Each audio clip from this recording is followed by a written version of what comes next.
Thank you for joining us and welcome to another episode of Open Infra Live, the Open Infra Foundation's hour-long interactive show, sharing the latest advancements from open source infrastructure leaders around the world. We are live on YouTube and LinkedIn. My name is Mark Collier from the Linux Foundation, and I'm working on Open Infra Foundation as well as PyTorch and LFAI and Data Foundations. And I'll be your host for the day. But more importantly, we're going to be bringing on some awesome guests that can talk all about agents and sandboxes and security in this era of agents. As I mentioned, we are streaming live and we'll be answering questions throughout the show. So feel free to drop the questions into the comments section throughout the show. And we'll answer as many as we can get to. Before I introduce the panelists, I just want to thank the Open Infra Foundation members who make this all possible. Their support of the Open Infra Foundation allows us to put on these kinds of live events, and we're really grateful for their support. Now, today, I have a number of guests that I want to bring on, experts from Ant Group, Google, and NVIDIA, and they will be discussing why traditional container isolation may be insufficient for agent-based systems and how open source communities are filling that gap and solving those problems. So please join me in welcoming Shu from Ant Group, as well as Janet from Google, and Zvonko Kaiser and Hema Shankar from NVIDIA. So let's start by everyone maybe just giving a quick introduction, and we'll start with Shu. Hi everyone, I'm Xu Wang from Ant Group, and our company is for the fintech and payment business. And for myself, began with the 2017. We announced Kata Containers project with our foundation and as an secure containers.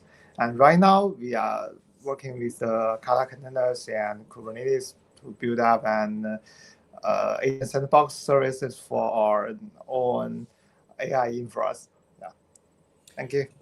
That's great. And by the way, Shu is far too modest. He's actually the founder of Kata Containers. So we're all the stuff that we're going to be diving into today, wouldn't be possible without Shu. So we're really lucky to have him on the show.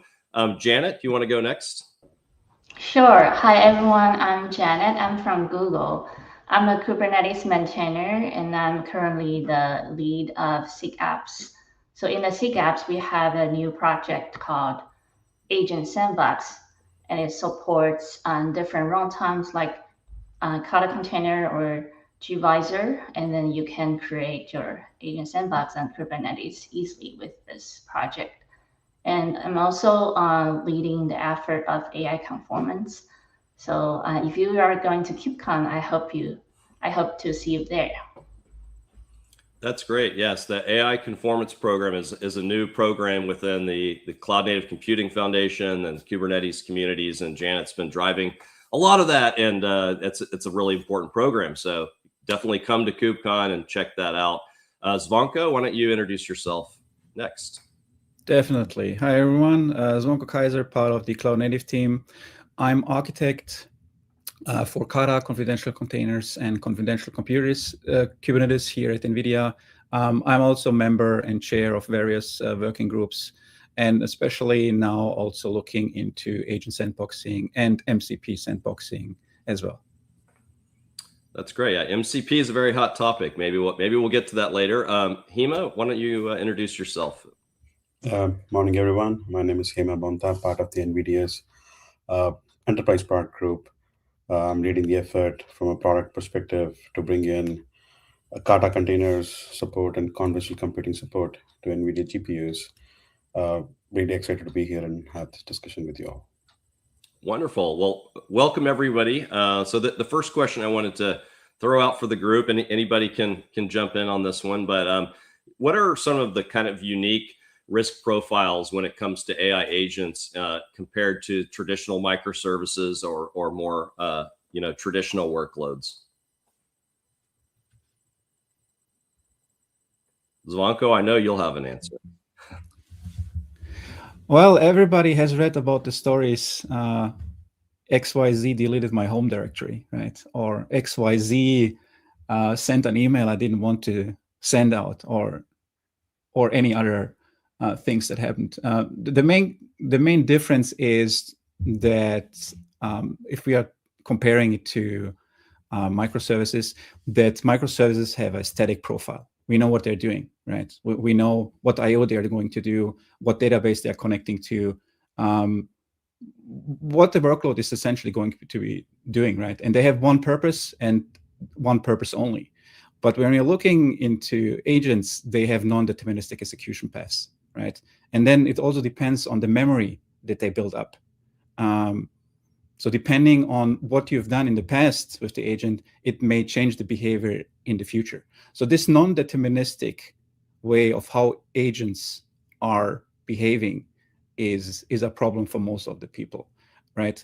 And also, we need to think about attacks on the memory, because memory poisoning, which can change how the agent behaves, is also an attack vector here. And especially if people are running agents with all permissions allowed, it can create havoc on the system where you're running on. Essentially, it's an unbounded tool composition, right?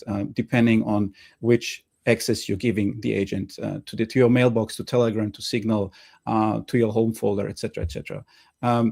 And the unpredictability of what the LLM may do, be it also the effect of prompt injection or hallucination, makes agent sandboxing a valuable solution here to protect your valuable assets. Thank you. Hema, would you like to weigh in? Yeah, I think with all this vibe coding coming up and people creating live agents that could drive a multi-agentic system, right? So there are different aspects about what gets planned, what gets executed, and how it drives the long-term outcome of it. And I think it's very important that it goes from a stateless execution of a very fixed workload to a stateful execution, persistence memory, and how that impacts the flow in the future. So it's about being aware of a sleeping agent, memory persistence, and impacting the reasoning of how agents can work, and that's where the risk lies. Okay, thank you. Why don't I maybe skip to the next question, and then we can see if Janet or Shu want to jump in, and we'll make sure everybody's on audio. But one of the questions that we were talking about earlier, just trying to help the audience understand how an agent sandbox, like we're talking about with Kata and some of these other technologies, how does that differ from a standard container isolation? And just kind of, when do you know what you might need, something more than just what we might call a standard container, and need something stronger like a Kata? Janet, can I put that one to you? Yeah, sure. So I think for agents that has side effects, for example, when it needs to run some generated code, or it needs to run some shell commands, or maybe interacting with the network, they need strict sandboxing. So on this kind of agents, we can run it in a project, using a project like Agent Sandbox, leveraging runtimes like Kata Container that doesn't allow containers to share the host kernel. This provides a secure environment for agents to run. And for some agents that maybe they only do like pure compute, they only do summarizing text, those are fine. We maybe don't need to isolate every agent. But then for the agents that has side effects that you don't want it to make bad things on your host kernel, then you need isolation. Yeah, thank you. Shu, was just going to ask your point of view as well, just in terms of how you think about when to use something like a Kata type solution versus a more standard container. What are your thoughts on that? From our side, because we deploy some the financial related services for the traditional transactional service, and also we need some infra for the agent sandboxes, and the agent sandbox may run code that's written by the model or some agents, and those code we should treat them as uh, some just like the guys workload in the public cloud, because we cannot guarantee the security safety of the code. So we have to encapsulate the code inside a harder sandbox for them, and isolate them from our infra. Yeah. Thank you. Zvonko, did you have something to add as well? A short comment on this, and maybe clarifying what's essentially the threat model here is, right? The threat model is that we are protecting our infrastructure from a specific workload. And the main point is a breakout out of a container, as already Janet laid out, is that a traditional container shares the host kernel. So once a breakout happens on the node, it's game over for the node, and it's game over for the cluster, because then you can do lateral movement, enumeration, and do all the other things that a hacker or malicious actor would do, right? You can label yourself as a master, take over the control plane, and all your tenants are now compromised, right? Main motto is, if it's shared, it's vulnerable. So if you share something, you're already vulnerable. You need to create as much as possible of defenses that you have. And even if it's maybe at first sight, a agent that doesn't only summarization, but maybe some side load or whatever else can happen. And if a breakout happens, and if the container has enough attack vectors and lands on the node, it's really then game over. And really the threat model is, we want to protect our precious infrastructure or our other tenants that are running on the cluster from a malicious workload. Thank you. That's great. And I think, we've kind of covered a little bit about why this is important, and a little bit about when to use this type of technology, but maybe we can take a little time to talk about how specifically Kata Containers, in sort of an agent sandbox world, how that approach, actually does help restrict the behavior when it comes to like memory and file system access. And I love what you said about, if it's shared, it's vulnerable. That's a good line. But yeah, maybe we can talk a little bit more about, kind of how Kata actually solves this issue.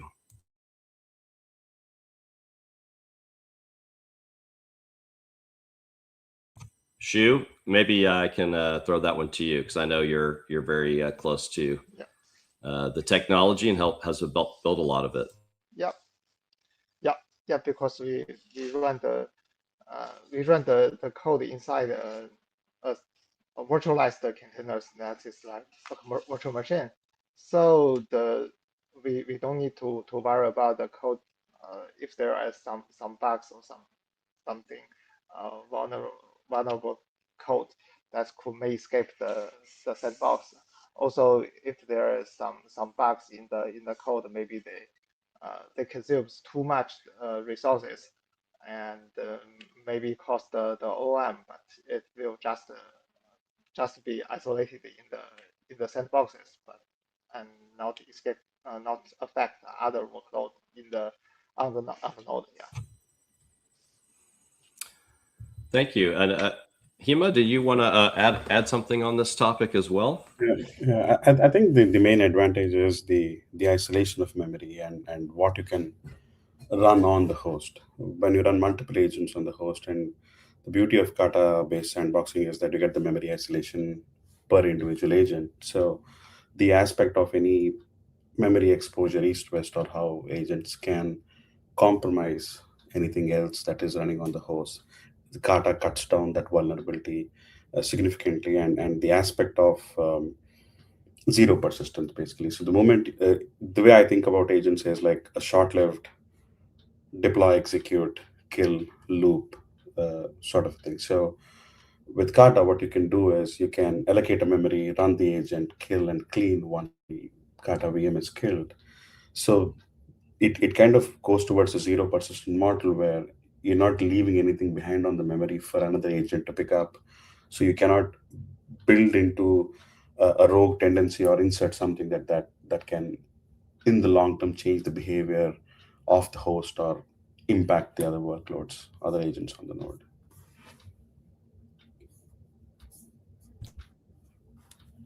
Sorry, thank you. I unfortunately have a very loud keyboard, so I have to have to go on mute, or it will drive everybody crazy.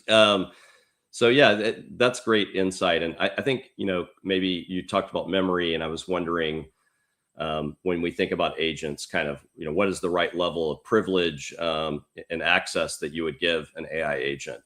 Should they have some limited access to the host, or zero access, or how do you think about and maybe it's not black and white, but maybe you can help people understand your thought process on this.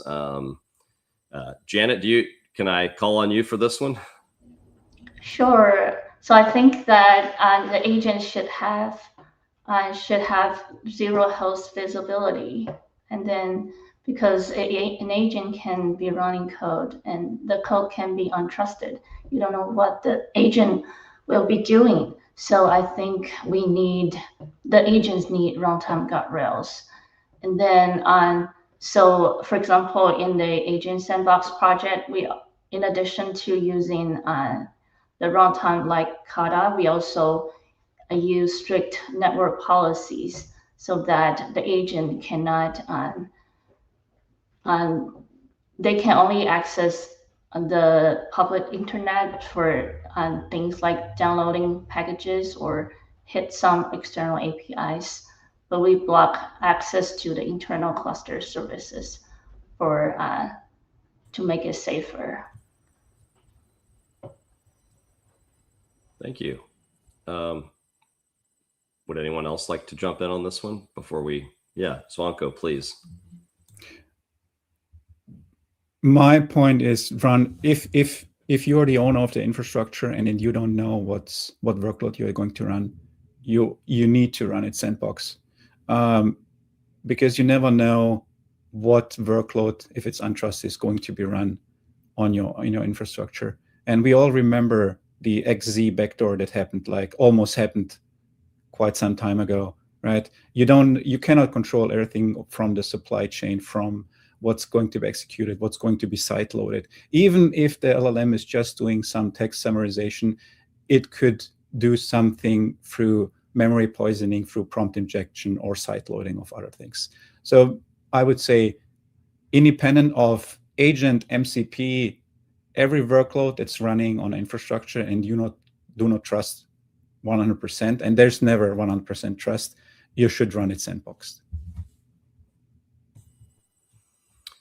Hema, do you want to add anything on this as well? I know you're thinking about this from a product and enterprise perspective, and how does your kind of like worldview speak to this?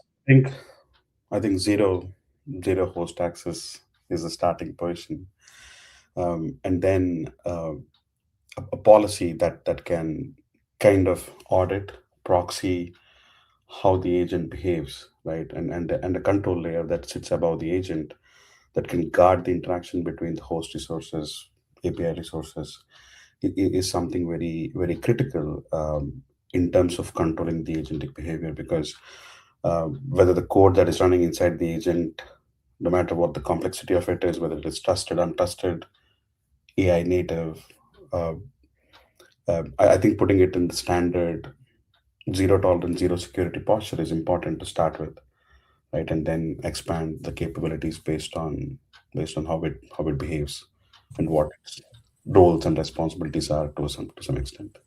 Right? Mm-hmm.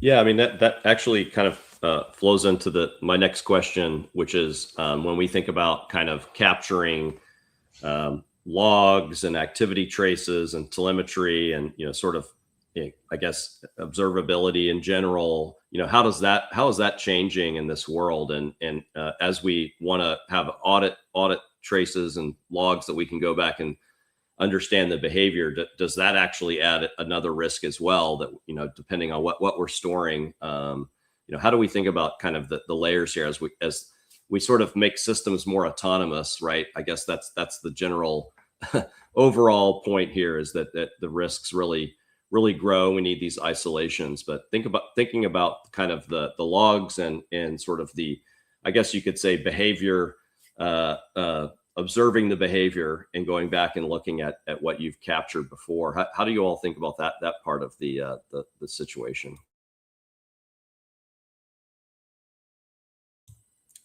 Shu, can I maybe go to you for that one? Yes. For our services, part of it is we will try not to log too many user data, especially something maybe sensitive for the users. And on the other hand, for some traffics, we use the technology like TSI to make just intercept the user's workload, and to use our own proxy to forward the proxy to the gateway, and make it to that could be identified by the gateway which one is to the transmission, the networking things, and we can just interrupt it if there is some attacking or other illegal behaviors. And also we try to provide some channels just like the standard IO pipe for the logs, and then it could be log and collected and display for the users. That's the different part. And also we use some ETF to audit the behavior of the inside code, and try to find some abnormal behaviors. Yeah, that they could be logs. Yeah. Yeah, it's a really good point that there's this need to monitor the system and understand its behavior, but then there are all these things that perhaps you don't want to log for various reasons, privacy and otherwise, and kind of like finding that balance. And yeah, it looks like Janet's nodding, so maybe she will want to add something here. Yeah, so I think because the agent's output, we cannot predict it, it's untrusted. So the logging infrastructure, it should be completely out of band. And then in the agent sandbox project in Kubernetes, we have integration with open telemetry for distributed tracing. So we can monitor the life cycle and operations of sandbox from the outside. So we're not looking at it inside the agent's isolated memory space. So we have the tracing for how the sandbox is doing and the life cycle of it. That's great. Yeah, I appreciate that you're able to kind of connect a lot of this work back to what's going on in the Kubernetes community and the CNCF overall, because there are so many layers to this stack, and they all need to continue to evolve, I think, for the agent era. Zvonko, what are your thoughts? Do you have anything to add here? Yeah, just one comment.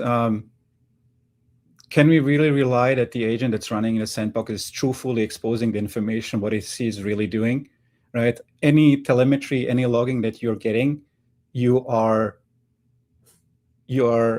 trusting the agent to give you the right logging as well, right? Which could also lead into techniques like VM introspection, right? Where we have additional agents that are coming from the infrastructure or hardware that monitors what essentially the agent is doing, right? So just scraping as much logging as possible is not the right answer here, right? We need to make sure that the logging that we're getting is really what we are expecting from the agent. And this needs more work here than just scraping all the logs and all the telemetry from an agent.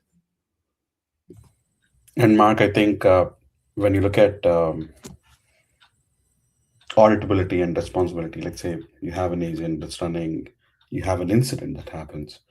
How do you bring back the the auditability aspect of it, to find the accountability. I think the combination of sandboxing the agent and then have an out-of-band mechanism to log gives the ability to actually validate, audit, and introspect as to what the agentic behavior has been and how it has led to the end state. So I think the sandboxing and the logging go hand in hand pretty much. Thank you. That's really helpful. And I think we did get a question from the audience, and I'll encourage everyone who's tuning in to throw more questions in. But this is our first audience question. I think it does relate to what we were just discussing. But the question is, how do you provide access to private data to the agent so it can carry out its functions and support the critical path if the agent is running in a sandbox? Does anyone want to take that one? Zvonko? Yeah, that's a good question, and that's a perfect segue to confidential compute, right? Kata-based sandboxing still leaves the infrastructure owner or other tenants the possibility to scrape via memory, right? Nothing is protected in memory, right? If we want to, let's say we are running Pepsi and Coke on the same node, or we are doing any confidential data processing in the agent, the next step solution is to use things like confidential compute and confidential containers. And confidential containers uses Kata as the base for this one, right? Only with confidential compute, you will get the guarantees that the data during runtime is encrypted and not accessible by the infrastructure or by other tenants, which reverses the threat model that we discussed before, where we said, okay, we don't trust the workload. Now we are saying, hey, we do not trust the infrastructure or other tenants because we want to protect our confidential data that's running in there, be it private data or confidential data. The easy part is working on public data on open source, but the real bigger problem is how we are protecting confidential data and how we are doing agent, MCP, inferencing, all the other AI tasks on private data. And there's a study showing that more than 50% of companies leave 66% of their data, of private data, without processing because they cannot guarantee proper isolation, proper confidentiality, authenticity of the workload or the agents or the workloads that are running on a cluster.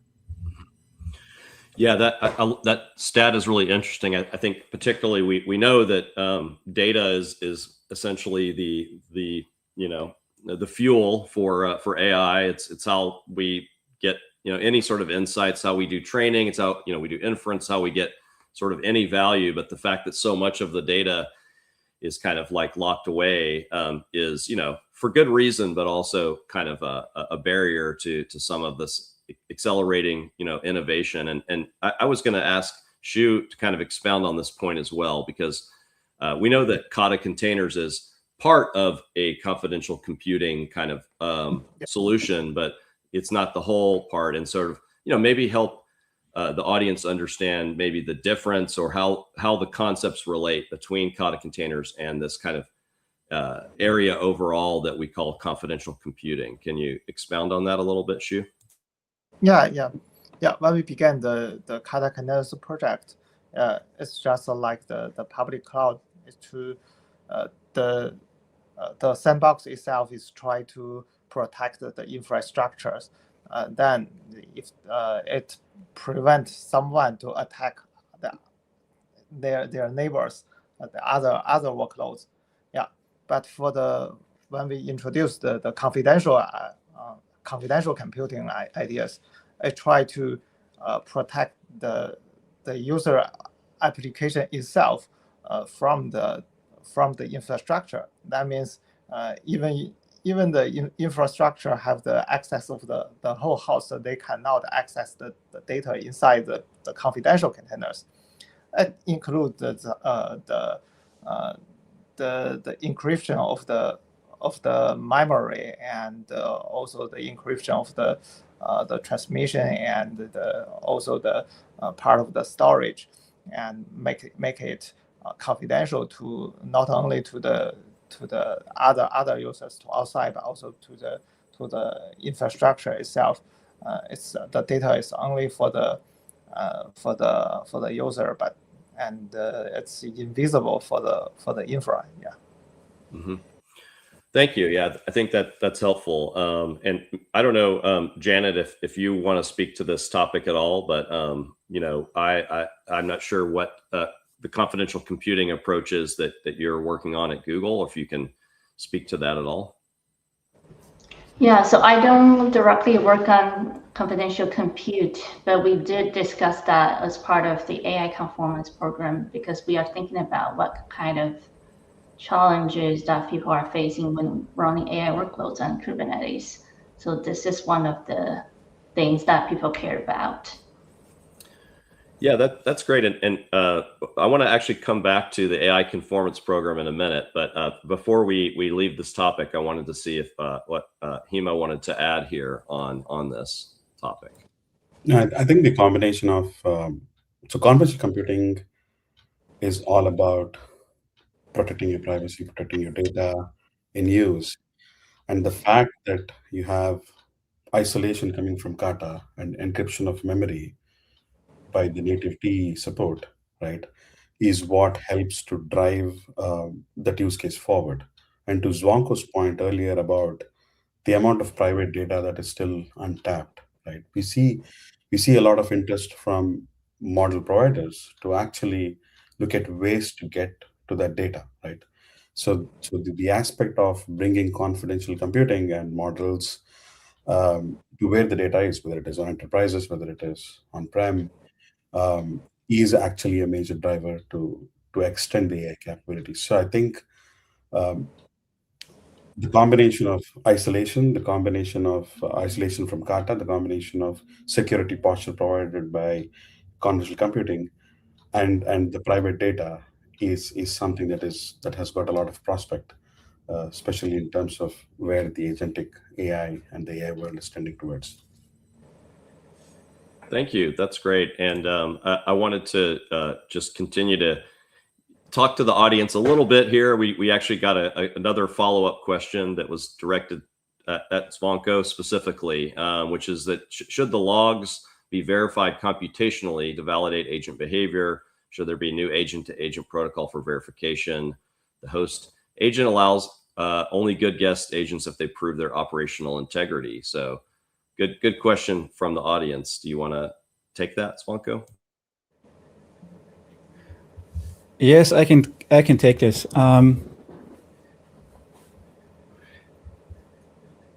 We those are kind of a lot of low-level details, but what it entails is that every aspect of your pipeline needs to be attested, right? Be it your logs, be it your supply chain, be it your workload, be it your hardware, or whatever else. You need to have a full stack attestation from silicon to your service, right? Which includes everything. Now there are ways on how you can, cryptographically verify that your logs are coming from an entity that you're expecting, right? But this still does not guarantee you that the entity which is running inside of the enclave is doing the right thing, right? Confidential compute will not protect you from a malicious bash script that you download from somewhere into your TE and then run it, right? So yes, we need to protect everything, but there's also more to work on, especially in the Kubernetes space. We only talking about protecting the workload, but then if you're looking at Kubernetes, which is a huge shared state, you're sharing your storage, you're sharing your networking, you're sharing your control plane, etc. So we need to think about, in the Kubernetes space, how we are providing confidential compute, which is done by a TE, confidential networks, confidential mesh. If you have, for example, a rec pipeline, you'd only want to run a confidential network overlay from your pods that are communicating with each other and not communicate with other entities in the cluster. So there are a lot of aspects, but then again, it all comes back to the attestation part. Every aspect of your stack needs to be audited and attested so that you're always having the state that you are expecting, and which is essentially attestation, right? You're comparing some measured values of your running cluster against some expected values. It's like the reconciliation loop of a operator in Kubernetes, right? You have an expected state and you have the measurement state. This is kind of the attestation. So my point is everything needs to be attested independent if it's logs, if it's your host, if it's your guest VM, if it's your networking, storage, etc. You need to have a chain of trust from your hardware up to the service. If one component in this chain of trust is not providing you the cryptographic evidence that you need, your complete chain is broken, be it by a supply chain, be it by networking, whatever else. You're creating holes in your chain of trust. That's great answer, and definitely a very insightful question from the audience as well. And you know, we've Kubernetes has come up a few times here. I think we all know that's incredibly widely adopted, and really when you think about, you know, training, inference, and agents, you know, all of the pillars of AI are in many cases, you know, running on a Kubernetes sort of substrate. And you know, you mentioned the conformance program earlier, Janet, and maybe you could just give a quick overview of that for folks who haven't heard about it yet for Kubernetes and AI workloads. Sure. So in Kubernetes, we had a program called Conformance. It makes sure that when you build a workload, it can run anywhere on Kubernetes as long as the cluster is conformant. But then when AI becomes more and more popular now, we are seeing different AI workloads run differently in different clusters, different environments, and the space is evolving really quickly. So we want to bring the same experience for AI workloads as well. So the AI conformance program has a set of standards, and it's built on top of the original conformance program. We have some additional requirements that we enforce different vendors, platforms. They need to follow the standard to make sure that things can run well on Kubernetes, and the AI workloads can be portable across different platforms, because the users, they can expect the same capabilities in different platforms. So we have things like the cluster needs to support DRA, or it needs to have like exposed metrics for accelerators, and there are some networking or observability capability that we want the platform to support. And then also the guest scheduling capability that we are building in Kubernetes upstream right now. We are also requiring that as in the cluster as part of the AI conformance program. And then we're going to have some more new announcement at KubeCon for that. Oh, good. Everybody go to KubeCon and PyTorch conference right afterwards. But you mentioned DRA, and I think, you know, some folks in the audience probably very familiar with it, but some maybe aren't, and that seems relevant here in terms of, you know, how you get access to GPUs and things like that in a Kubernetes environment. Does anyone want to give a quick sort of explainer of what DRA actually is and what it's used for?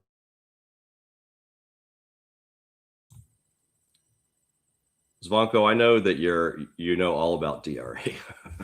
Well, not all about it, but some aspects. Just as a context, we oh my God, I don't even know. It was like 10 years ago we introduced the Device Manager API, which resulted in a device plugin, which is a static way of exposing devices. But then again, those devices were just integer numbers, right? You can only allocate one GPU. You cannot define explicitly, oh, I want a GPU with 40 gigs of memory, or I want to have a GPU time sliced, or I want a GPU that's backed by mixed slicing, whatever else. So you couldn't really define what you really wanted because it was just an integer value, and what the device plugin implements for you was not really visible. Now we are changing completely this, right? DRA stands for dynamic resource allocation. So depending on the request now, the infrastructure is going to prepare the node and prepare the devices depending on the user asks, right? Device plugins were more of a static thing. Now with DRA, for example, you can ask, and it changes, right? We are not using anymore the resource limits where you're saying NVIDIA.com/GPU equals 1, 2, 3, or 4. Now you get resource claims, and they have far more expressiveness, right? Where you can say, hey, I need a GPU with at least 40 gig, and then you're getting a GPU with 40 gig. Or I want you to mix slice this GPU, I need a mix slice of this and that, right? So it's completely dynamic in the sense that the infrastructure or the controller that's backing up the DRA plugin can decide how to provide these resources, which is extremely important because as those devices, be it a TPU, GPU, NPU, whatever else, how you call them, getting more and more advanced and bigger, you want to slice them up for specific use cases. And there are also use cases where you need to do some maybe hot plugging on the node beforehand because you have some networking storage that needs steps to need prepared depending on the demand. The main point is now the infrastructure owner has now far more functionalities and tools to slice up and prepare the infrastructure depending on the demand that's requested by the pods that are going to be scheduled on the node. And how the controller behaves and how those resource claims are exposed to the cluster is business logic of a specific accelerator, right? So a company like NVIDIA can build their own DRA plugin specifically tailored to the GPU and have all the business logic to slice up to manage the GPUs, and not only GPUs, but even complete clusters like a Grace platform, like a GB300, right? So it makes the management of devices far more easier and far more economical because we now only get what we request. Beforehand, we created all the GPUs uphand and expose it to the cluster. Now really we can demand what we need and the resources are only allocated if needed.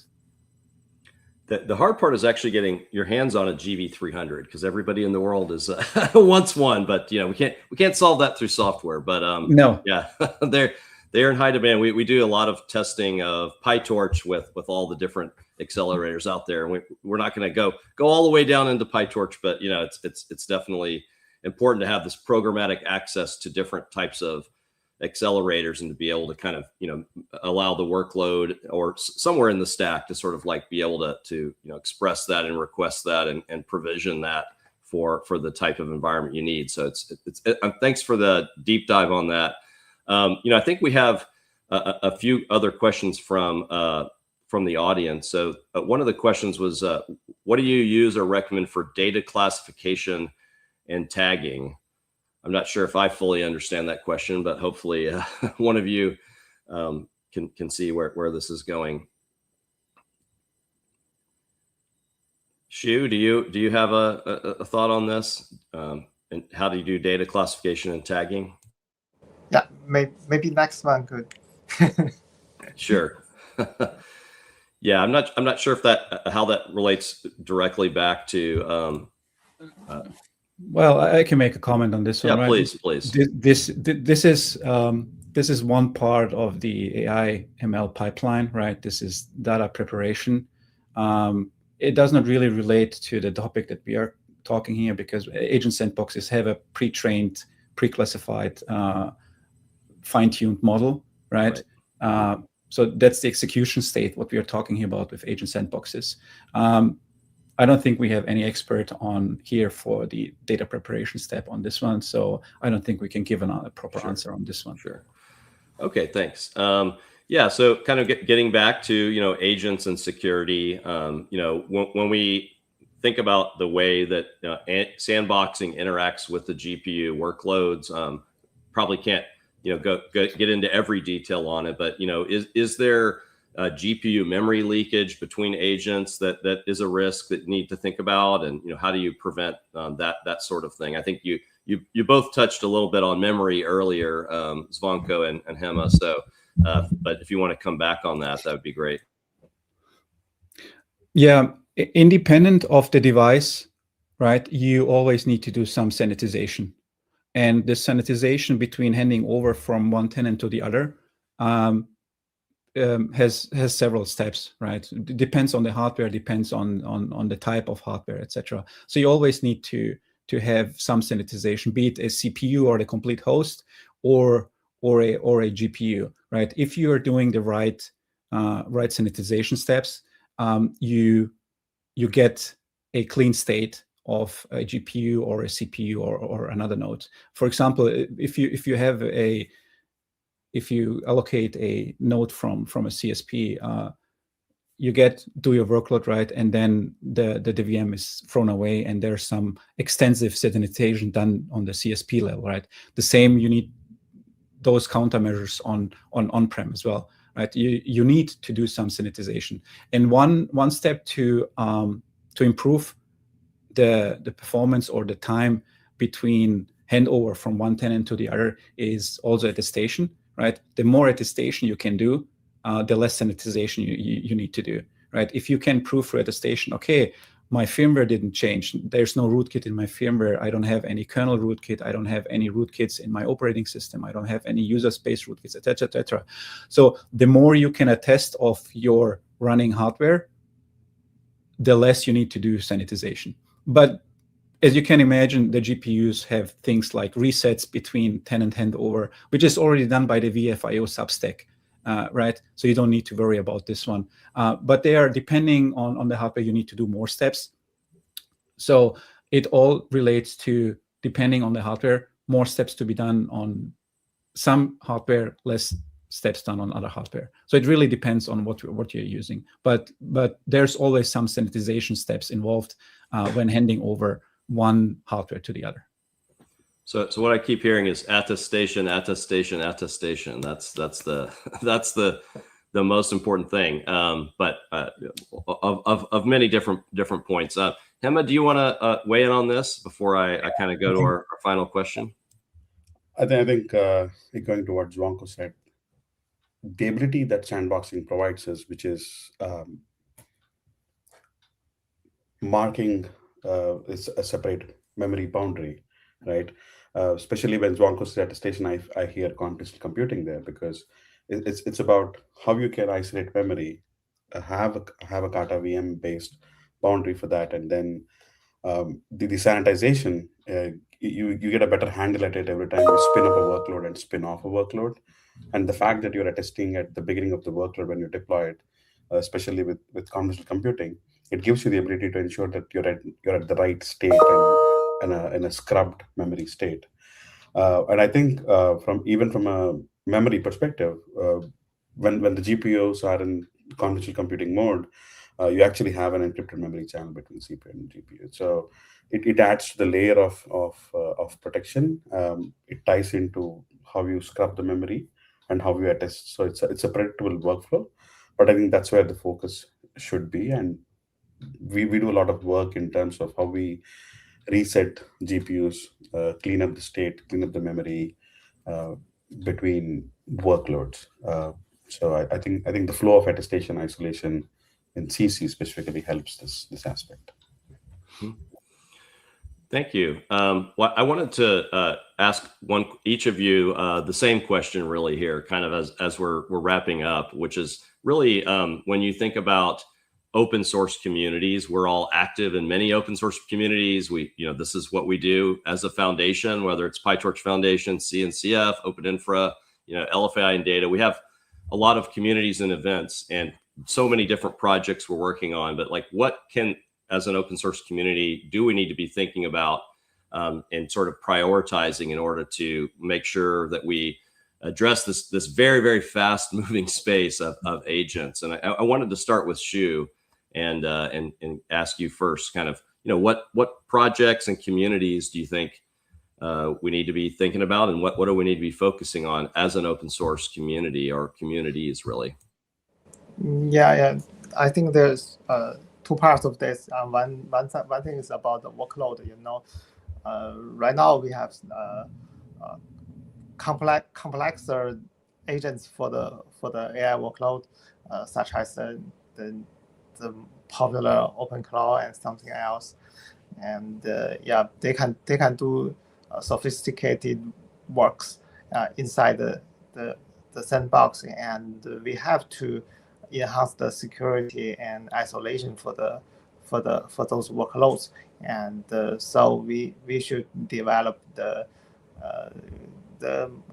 more stronger isolation for the agency, and also from other side, for the sandboxing and the containers and such Kata containers, and also our PVM for the virtualization, we can run the sandbox on the existing the virtual machines or some the bare metal machines, and together with the Kubernetes and existing stacks, and make the agent sandbox working for most workload, and not only security, but also it's efficient and affordable. Yeah. Thank you. And Janet, I'll put the question to you next. Just kind of where do you think the open source communities need to be prioritizing most for this agent world? Yeah, so I'm starting to see more and more people doing multiple agents, and then they run multiple agents for a long time, and then maybe agents talk to each other. We need orchestration between them. And I think Kubernetes is the perfect tool for this. But as more and more people using those powerful agents, we need to think about how to make it secure. And then we cannot just rely on users knowing how to make the agent secure. We should provide the tool, the right isolation for them to make it easy for them to run agent, but in a secure way. Thank you. Hema, we'll go to you next. Where do you think open source communities should be focusing most here? So selfishly, because conventional computing is always on top of my mind, I think of how when agents are in the play and when conventional computing becomes a more primitive requirement, right? The focus on how we can do attestation and bring the software layers, how you can potentially attest the state of an agent, is a requirement or to some sort. So we are actively working on, let's say, contributing into aspect like Trusty, for instance, and developing that, right? We contribute into Kata, for instance. So my main focus is how do we support inference clouds, look at the need for inserting sandboxing capabilities there, confidentiality and conventional computing capabilities there, and what standardization and what level of attestation and guardrailing is required to make that seamless, right? And invest in those areas, right? That's where the mind is at this point. Yeah, it's a great point. I think sometimes training gets all the headlines about data centers to train, trillion token, whatever models. And, inference is really how AI goes to market. And these inference stacks are moving quickly, but, making it more consumable by enterprises is a tall order. And I think open source communities play a big role in that and sort of co-evolving together all the different pieces of the stack. Zvonko, what are your thoughts on this one? Well, open source is a very good point. My belief is you cannot do confidential compute without open source. If you have any binary blobs, right, that are saying they are providing a specific functionality, the provider of the binary blob will attest to you that the functionality is going to be provided, right? But how do you know what's really happening inside of this binary blob? The complete stack needs to be open source, right?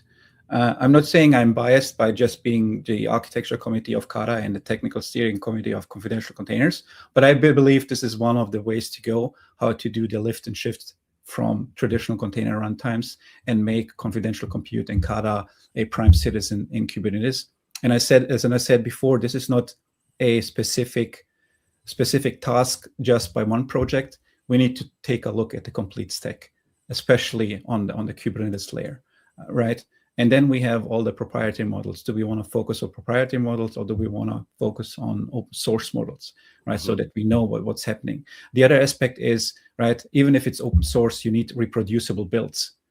You need to reproduce what a provider is telling you that the binary that they're providing, even if you have backing of open source, how do you know that it's built in a way, right? I'm coming back to the XZ backdoor, right? It is the open source. Everybody had eyes on it. Everybody knew what's happening, how it's happening, but the build pipeline was not correct and introduced malicious code, right? So be it supply chain, provenance, SBOMs, all the guarantees that someone is providing need to be open source and validated. And yes, you said at the station a couple of times, and say it is also again at the station is one of the key points, right? But there is a can of worms that we need to look into it. And independent of the open source community, we need even now with all the agents and all the vibe coding, we need to be more resilient and rigorous on code review and what we are letting into the code repositories. I don't know if you've seen it, but there's also a GitHub bot that's currently scraping all the GitHub repositories to find vulnerabilities in the GitHub actions, right? So we need to be vigilant on all aspects that we're doing, especially in the open source, because anyone can contribute code.